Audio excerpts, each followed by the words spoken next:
Don't worry, folks, that's you. You're on easy street. You're in the second part now, the much smaller, much easier to digest second part of this Fatec Rangers against some sort of Steaua Bucharest in some sort of Europa League group stage preview pod.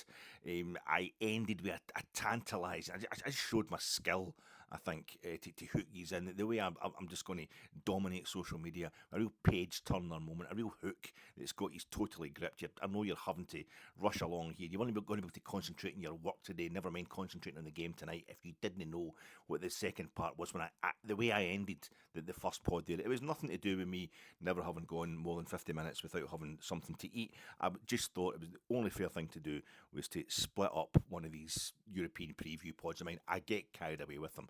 I love European club football. I'm always saying this. I love European club competition, but in a very particular way. I don't know anything really about European teams, the personnel at most European clubs right now. I just watch Rangers all the time. We've circled the wagon since 2012, but I love the kind of general history of European club competition, and a lot of it not to like these days. But I end up rabbiting on, don't I, about the 70s, 80s, and 90s.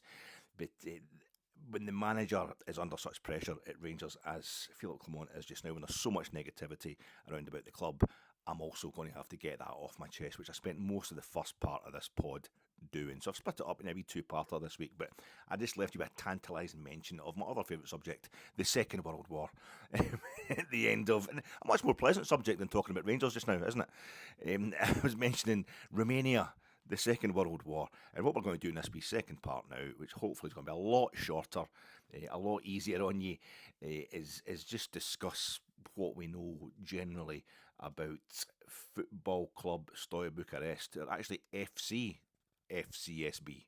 Their Football Club Steaua Bucharest. There's a wee kind of titular tautology going on there. It reminds me when I was a kid and I used to go to the La Scala, the La Scala cinema. The cinemas were all, bingo halls became cinemas before my time, honestly.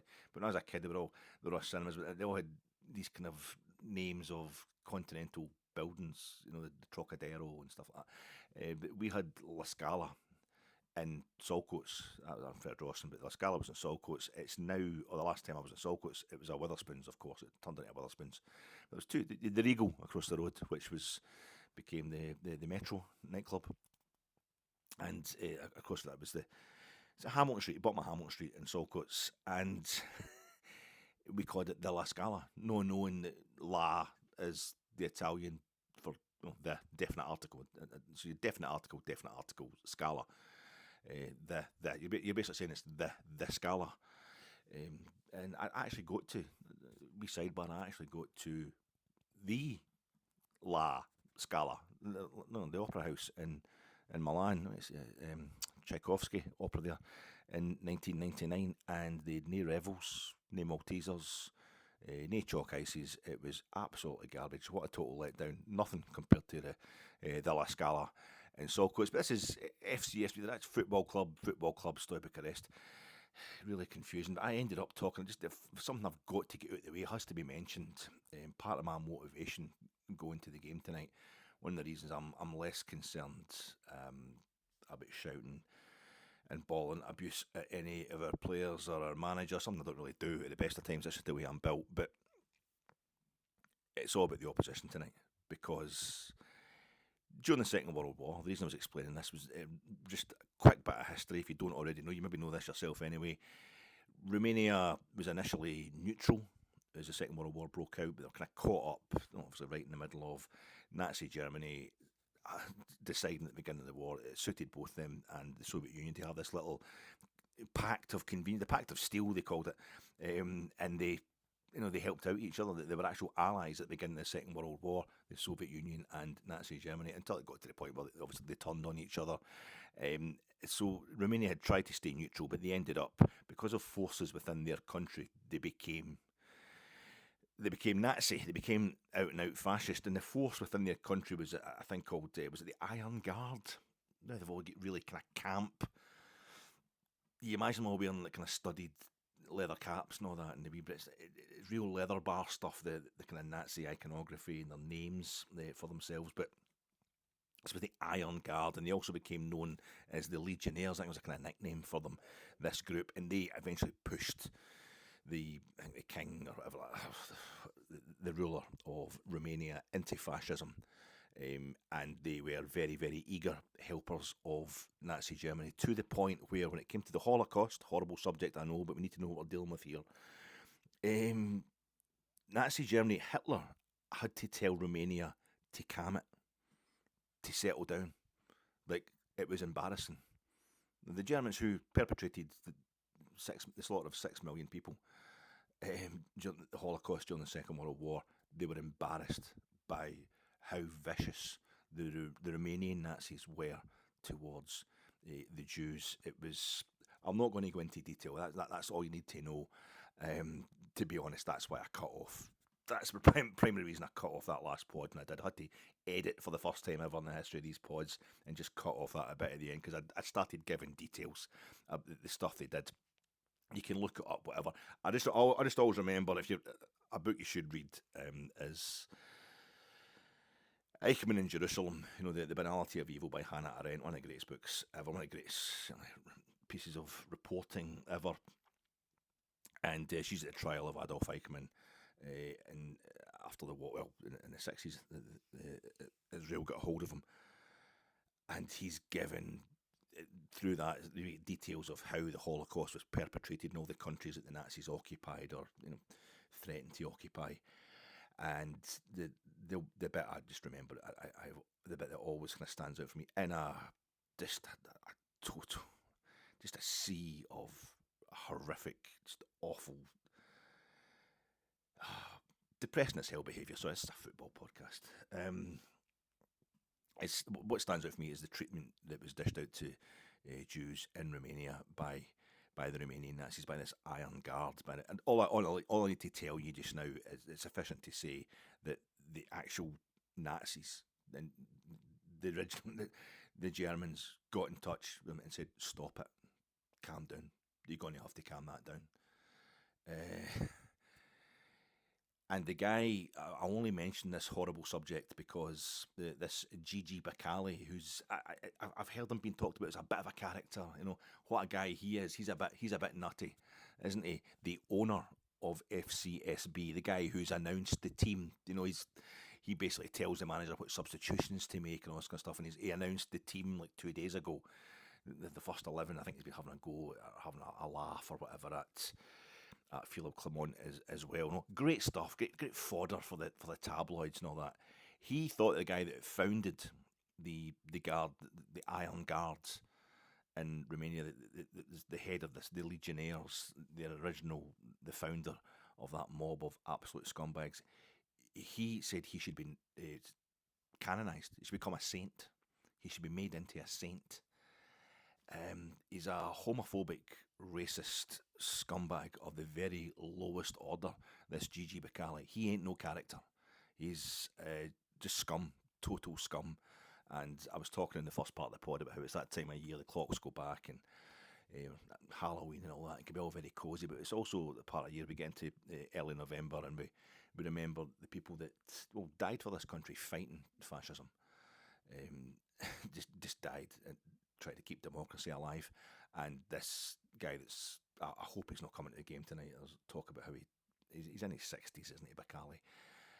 But he's a member of a far right party. He's been in the European Parliament, what have you. He's an absolute scumbag businessman of the lowest order, human effluent. He's everything that we fought against in the Second World War, and this is the bastard that's in charge of FCSB. He's the owner of them. He also paid to Unerea Ursiceni, who are the only other Romanian team that we've played in Europe. We've only had, 4 previous ties against Romanian opposition in Europe, with the 3 previous ties against Steaua Bucharest. We played them, as I said before, in the 69-70 Cup Winners' Cup.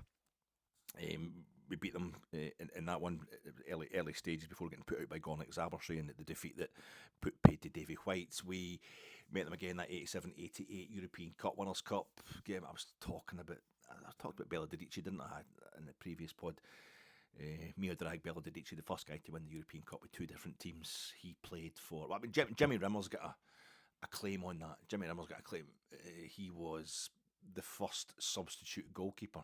The first substitute, him and the Benfica substitute goalkeeper, the first substitutes allowed ever in the final of the European Cup or / Champions League was in the 1968 final, the famous Manchester United Benfica final at Wembley. Man U winning 4-1 after extra time.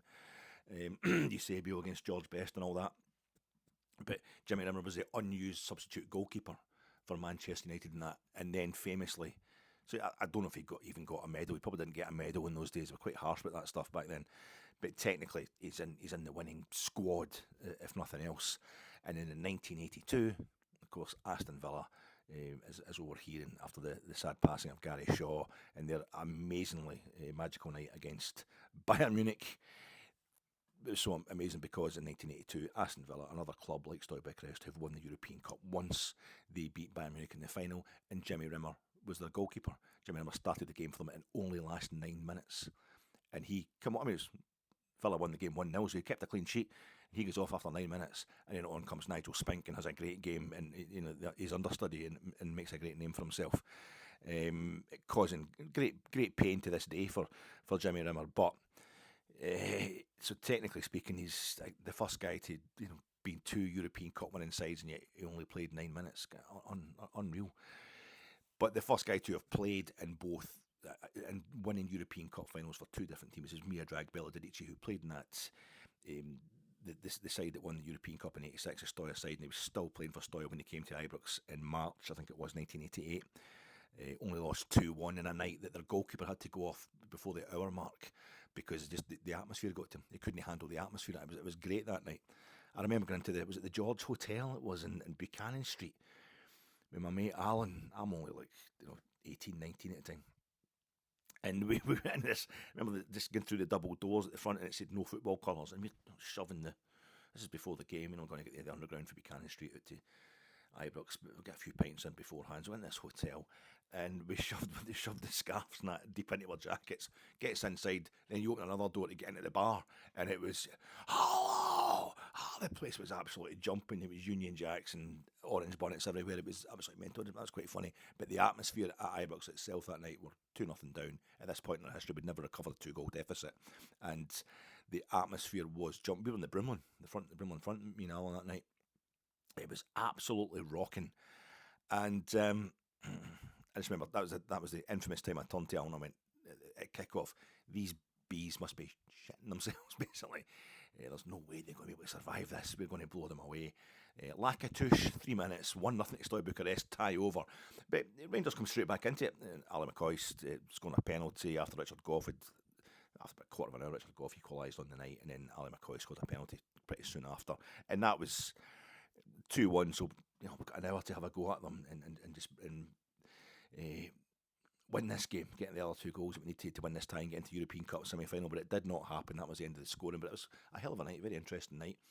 And of course, Miodrag Belodedici come back with Red Star Belgrade, the great Red Star Belgrade team, who won the European Cup once in 1990-91. They drew 1 each at Ibrox after doing this 3-0 in the away leg, but I was at that game as well, so it's a great wee stat there. They then come back in the 1995-96 Champions League group stage with the wonder solo goal from Gaza in the home game at Ibrox. We only drew that 1 each. That was more in that's that pennant behind me that's back to front. Sorry, just a technical dunce. You're seeing it back to front, but it's we're in the group with Dortmund and Juventus. Steaua Bucharest, they started it off in fine style for us by a certain Daniel Prodan scoring the only goal of the game in Bucharest, and before signing for Rangers and playing against Ardea Thistle down at Stevenson. We drew 1 each with them at Ibrox, and I think we played at the same stadium, the Army Stadium, the stadium that the other Steaua Bucharest are playing in just now. The Steaua Bucharest, the FCSB that we're playing tonight, they play in the National Stadium in Bucharest, which hosted the Europa League final in 2012 when Atletico Madrid stuffed Athletic Bilbao 3-0. Radamel Falcao scoring for the second year in the trot in the final, winning it with 2 different teams. But I think we played them again. It was the last group game, and we drew 1 each over in Bucharest against Unaria Ursichen. Lee McCulloch scoring for us after him having scored for Unaria Ursichen in the group game at Ibrox, where they beat us 4-1. We also lost 4-1 at home to Sevilla, and we lost 2-0 at home to Stuttgart. We thought that was the worst Champions League campaign ever at that time. Roll on Gio against Liverpool and what have you. But it was pretty tough going at the time under Walter. That won that Champions League campaign. But that was 2009, 2010. Unaria Ursichen and Bakali, this scumbag who owns FCSB at the moment. He was owed money by Unaria Ursichen, and I think by about 2011 he put them out of business because they couldn't pay him back. He just put them out. They're gone. They're done. Unaria Ursichen are no more. And I like we kind of every now and then wee ground hopping sites or chat rooms as it was at that point in time. But I found out after I'd been away in my summer holidays, a few months before we played Unaria Ursichen at Ibrox, I'd been away in my summer holidays and they'd played Plymouth Argyle on a school sports ground just like 10 minutes from the corner for here. It's a private school. It's at is it Kelvinside Academy? Their playing fields are just up Great Western Road, if you know it. They kind of just before you get to Annie's Land, if you're coming from the town, it's just across the road from the Pond Hotel, the Jury's Pond, and the Pond. There's the playing fields there. They've got a big kind of grandstand for all the posh kids and that. Well, the rugby ground that they've got for their, I think Glasgow Hawks or somebody play there as well in the old rugby. But Plymouth Argyle played Unaria Ursichen there in a pre-season friendly.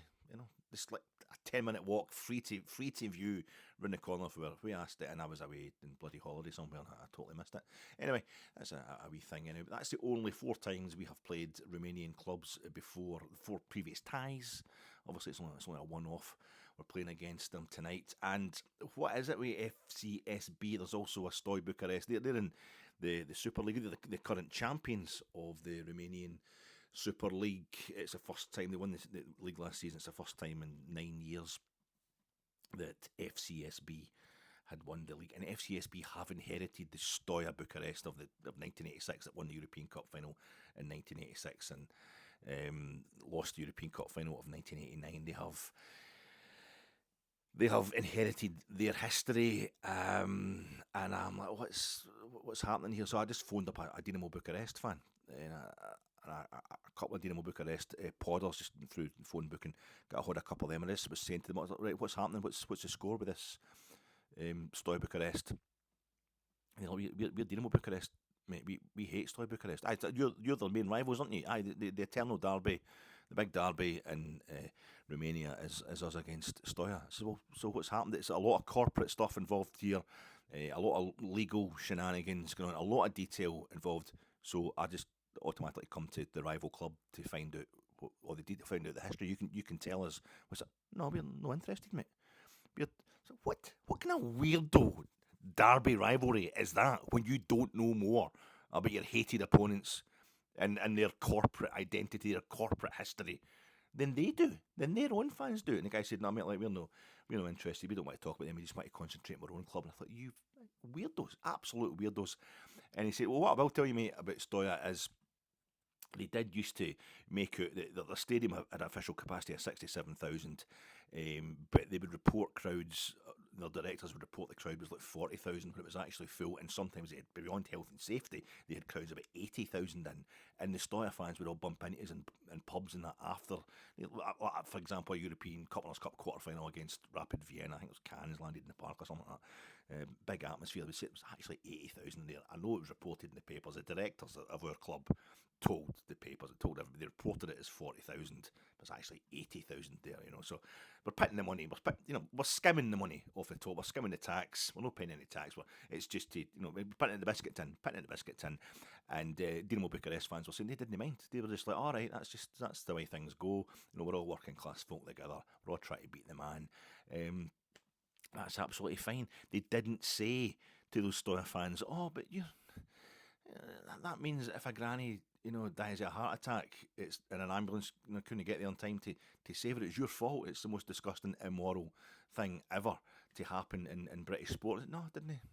They didn't say it like that. And I thought this conversation's getting out of hand. I might have misheard that. I might be just kind of projecting stuff onto it. But I think basically it's a thing that happened a lot in the continent, and particularly in the old Soviet bloc, the old Warsaw Pact, kind of post-war communist east of Europe. There's a lot of sports clubs formed for different, for the train workers, stuff like that, people that worked in the railway lines. You end up with Lokomotiv Moscow and that kind of thing, and the KGB, the Dynamo Moscow Dynamo, our favourite Russian club, and the army team. The I wish I could get that the right way around. That pennant behind me, you can see the crest of CSA, Stoya Bucharest. It's the army sports club, and the same as in so many places, they've got various sports. They have I don't know the exact sports, but like a basketball team, a hockey team, a handball team, equestrian teams. They send folk to athletics meetings, that kind of thing. They're all representing Stoya Bucharest. It was CSA Stoya Bucharest, which it's the army. It's the army's sports club, the militaries, and it's notably like CSKA, CSKA Moscow. Who were the only Russian club to have won a European trophy until Zenit St. Petersburg beat somebody in the 2008 UEFA Cup final, or CSA or CSK Sofia, and Stoya Bucharest played CSK Sofia in 1948 or whatever they're called in the Conference League a couple of years ago, which was a meeting between two clubs who are in a dispute with another club about who has the identity of that club. Basically, what happened, and you get Panathinaikos in Greece, like Panathinaikos and Olympiakos, and that they have like basketball teams and volleyball teams that are massive crowds turned up, massive rabid crowds turned up at these games in these indoor arenas. It's the same kind of thing. Many sports, and the CSA Stoy Bucharest. When we played them the first three times, I remember the footage of watching it live. It was an afternoon kickoff, the away leg in 1988 of that European Cup quarter final. We played against them, and I thought the place was half empty. Just like half of it's empty benches. It wasn't. It was the great coats. It was the soldiers sitting with their uniforms on.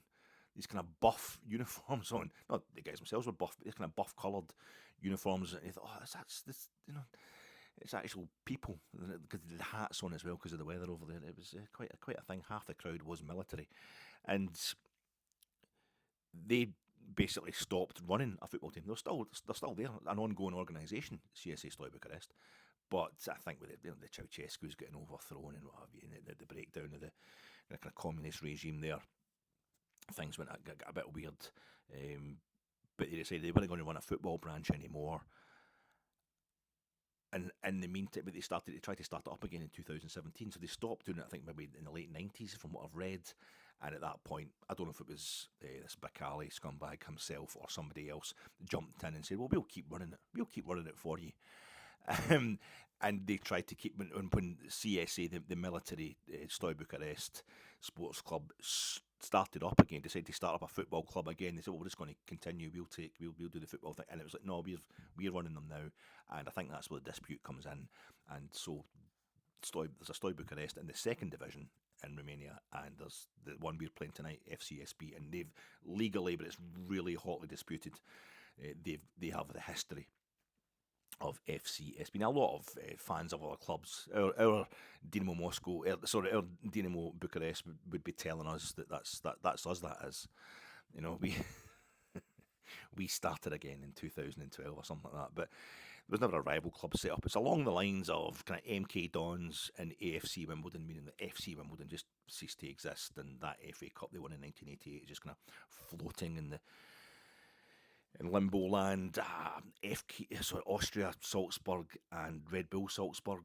Red Bull Salzburg did inherit and basically bought the license that was owned by the club that got to the 1994 UEFA Cup final, but the heart and soul, the fans objected. So many of the fans so objected to that they formed their own Phoenix club, and I think it's been through a lot of troubles as well. It never really got going properly, but they definitely got a good solid, passionate support. Two Bohemian Pragues, Bohemians, Bohemka. I think there was two of them in the go at the same time, playing at different stadiums. In Prague, I don't know if that dispute's been resolved. There was somebody like FC United of Manchester, if you like. They were so against the corporate buyout, the leveraged buyout of Manchester United, that they started forming a club that they retained the spirit of Manchester United on the go in the lower leagues in England. So it's that kind of scenario where you've got two versions of the same club on the go, but we're seeing one tonight, FCSB. I'm going to take it as being, well, personally it was the third time I've seen them, but the fourth time Rangers have played them in European competition. They are currently fifth. They're on a 10-match unbeaten run. They're currently fifth, though, in the Romanian Super League, Romanian top flight. They're behind like two Cluj sides and University Craiova and one of the another club that I can't remember the name. I've never heard of them before. I think they're about 7 points off the top with a game in hand. They're a big win. They won. They beat Dinamo Bucharest in the big derby away from home on Sunday while we were losing at Kilmarnock, and they've got Rapid Bucharest coming up, another derby this Sunday. So I think they've won their last 5 games, including their 2 previous games in the Europa League group stage. They're on a hell of a run right now. They started the season poorly. There are a few losses at the beginning of the season. That's why they're only 5th in the league. But they're also 6th in the Europa League. And that's something you can say now, because the weird way it's now set up as a 36-team league. They are 6th in the Europa League, and they were 4th on Tuesday night. But last night we had Galatasaray and who else? Somebody else won. The two Europa League games were played last night as opposed to Thursday night, which it meant Steaua Bucharest dropped down to 6th. So they're 5th in their own league and they're 6th in the Europa League. We are currently 17th, which just pushes us outside. That pushes us just into the relegation zone. No, sorry, it doesn't. It pushes us into the teams that will have to play in the playoff unseeded. Places 1 to 8 go straight through to the last 16. Places, if you don't already know this, places 9 to 16 go into the playoff round but are seeded. Places 16 to 24 are unseeded in that playoff round, that round of 32, if you like, whatever you want to call it. And places 25 to 36 are relegated. And currently, in the we're 17th. We've been pushed into 17th on alphabetical order by Elfsborg, the team of Jimmy Thelen. I think it was them that Galatasaray beat the other night, and the way it rearranged. So you can't get away from the whole Jimmy Thelen, the team that he came from. He put them into the Europa League by finishing second, and the Allsvenskan, the Swedish league last season, to Malmo. So you can't get away from Aberdeen and Jimmy Thelen. But the weird thing for me, I can't quite get my head round this. More and more, you will notice it yourself if you're watching Sky Sports News and they've got the league tables up the right-hand side. Going through the league tables, and suddenly it'll come up with the European. There's 3 league tables now for European club competition: Champions League, Conference League, and UEFA Europa League. And you look, somebody's going to win that league. Once everybody's played their 8 games, somebody's going to win that league. They're going to be top of the Europa League, and it's called the Europa League, and they will finish top of the Europa League table, and they'll kind of think, we're the Europa League champions. We've won the Europa League. We won the league in the Europa League, but they haven't. They've still got a few rounds to go to find out who actually wins it, and it might obviously not be the same team. It might not be the same team. I mean, below us just now, for example, below Rangers in 17th place in this table, in the relegation zone, you've got, I think, Porto and Nice, who we've yet to play. Manchester United are below us. There's a few big hitters that are down there. You're not expecting to finish there. But because not everybody's playing everybody else, it's a difficult thing to read. But it's going to end up being a bit like that Clausura Apertura thing they have in Argentina, where you've got two basic two competitions going on for the same competition in the same year. Is it the American system? It's a regular season and the post season. The post season is when we actually decide who's going to win the Europa League trophy or the knockouts. From the playoff round onwards to the final. It's really weird. I don't know what UEFA are up to here. I don't know if they're trying to create a situation where we all keep looking at this table and getting really chuffed with where our team is placed on the table. And they say, "Oh, do you want a league? Do you want to just make it a straightforward league competition then? Because they're under so much pressure from the big European clubs to form an actual European Super League, this might be a way of getting it in through the door. Because right now, this is bonkers what we're doing just now. This Swiss system where there's a 36 team league, but you only play 8 other teams. You only play 4 of them at home and 4 of them away. It's really, I don't like it at all. But maybe the idea is that looks so crazy compared to having a 4 team. The idea of going from everybody being in a 4 team group, as we were for years, since the start of the Champions League 30 years ago, 30 odd years ago, to go from that straight to just having a season-long league set up for European club competition seems too much. But if you throw in a 36-team league and then you say, oh, instead of jumping from a 4-team league to, like a 12-team league where you play everybody home and away and you have 24 European games a season for the big clubs, you're going from a 36-team league down to a 12-team league. Oh, that seems much better. So it's a 13-team league. It would need to be played every 24 times. But you know what I'm saying? I think they might be up to something like that because this I don't think this can be sustained. The amount of games that are getting played, and for example, Steaua Bucharest, they are also going to be at home to Olympiacos and Manchester United, 2 teams that we'll be away to. We're still to play them away from home. They're going to play Midtjylland, Karabag, and TSG Hoffenheim. Teams we don't meet. What does this have to do with us? We're in the same league, but kind of what does it have to do with us? It's really mental. They have, though, in this run of 5 wins, 5 straight wins, they beat Lask or Linz in the playoff round to get into the Europa League group stage, but they beat RFS, this Latvian side. They beat them at home 4-1, and then in their first group stage game, and they won PAOK. They beat in Salonika and La Tomba, Il Tumba, whatever it's called. The Tomb, the stadium where we drew 0-0 under Dick Advocat in the 98-99 UEFA Cup. They beat PAOK Salonika in Salonika in the last group game, so it's a fantastic result for them. So I don't really know what kind of bearing that has on us. It just tells us they're a decent team, though. Because the coefficient of Romanian football is so kind of low down, with them winning the league last season, they went straight into the very first qualifying round of the Champions League this season. And they as a club from San Marino, I think they thrashed them 11-1 on aggregate, obviously winning home and away. In the second qualifying round, it was Maccabi Tel Aviv, and they beat them 2-1 away from home, Maccabi Tel Aviv. I'm assuming that would still be getting played in Hungary or somewhere like that. I don't think the Israeli team is allowed to play in Israel these days. And I think they drew, or they draw away. They beat them at home, maybe they drew away.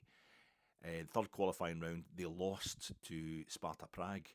But again, Sparta Prague beat them in Romania, but they drew 1 each in the Czech Republic with them.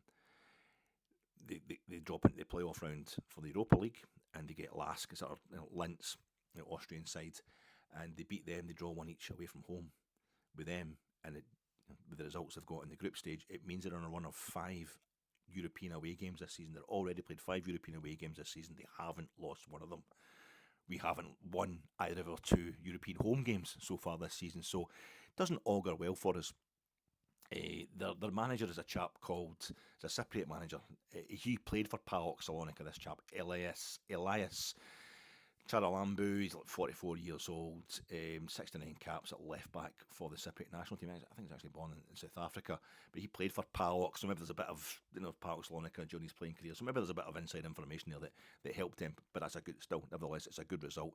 And he's working under strange conditions, obviously, with the nut bar owner that they've got. Their main man is Darius Olaru, who we are supposed to have been interested in, a kind of midfield playmaker. He scored 2 goals against RFS, but he gets sent off in Salonika, so he won't be playing. He won't be playing tonight. He played a couple of games to come on to sub a couple of times in the Euros. Hot property he is. He's a captain, star man, but he won't be playing against us, so that's good. Apparently they play this wild 4-2-3-1 formation, which is, and apparently sometimes it goes a kind of 4-1-4-1. I think we do that as well sometimes. We kind of slip into that. I've seen us slipping into that, where it's more like a 4-1-2-3 with us. We'll have somebody sitting back one person's a kind of pivot, and then we'll have maybe it's like Dujon Sterling and Diamandi sitting kind of just behind a front three. We've done that from time to time, but basically the main thing everybody keeps talking about, you'll have seen the Rangers review and all that. All the pods actually know what they're talking about. They're fast, they're pacey, they're very fast, and their form in Europe this season kind of speaks for itself. This is a dangerous game for Rangers. This is a dangerous game for Philippe Clement. There's a general feeling, I think, that the manager's not going anywhere. There's also a feeling that it can't be sustained. He's gone. It's done. It's all over. So they're going to come, crashing into each other tonight. I think we need the first goal. Make sure you get there early, folks. Maybe it is for a protest. I think some folk were mooting the idea of a protest outside the front doors at 6 o'clock tonight. I might actually get there at 5 to 6, but just to make sure I can get in time for kick-off at 8 o'clock, because the ticket's on the phone again, isn't it? It's a QR code stuff. The ticket's on the phone. Make sure you've got rid of that Malmo ticket, but don't just go in there deleting willy-nilly in your downloads. Make sure you're deleting the right ticket and keeping your Sloy Bucharest ticket, or your FCSB, it will say. Yeah, that'll do it. That's far too much. Thanks very much for anybody who's listened to either of these podcasts I've done, supposedly as a preview for this game, more just for me, as usual, to get a whole lot of negativity and positivity about European football in general off my chest. Rangers in Europe, it's a great thing. Let's keep it a great thing. I love the fact that we're in the Europa League. I love the fact, I think it's something that's going to go in a bit under the radar these days, and that in itself is an achievement. The fact that Rangers just walking into the Europa League group stage regularly now without the song and dance. We used to have to go through 4 qualifying rounds under Steven Gerrard. Did that 2 seasons in a row to get into the Europa League group stage, and then we ended up getting to the final, and now we just take it for granted. But yeah, we'll have a piece of this. We need European football at Ibrox.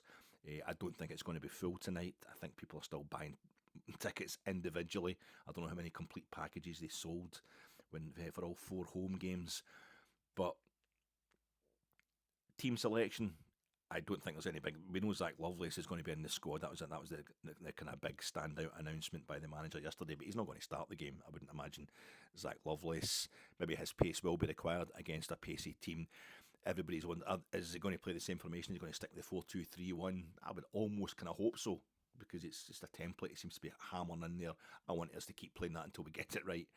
Maybe he'll decide to alter it tonight. I don't know. That might make it look as if he's bowing to fan pressure.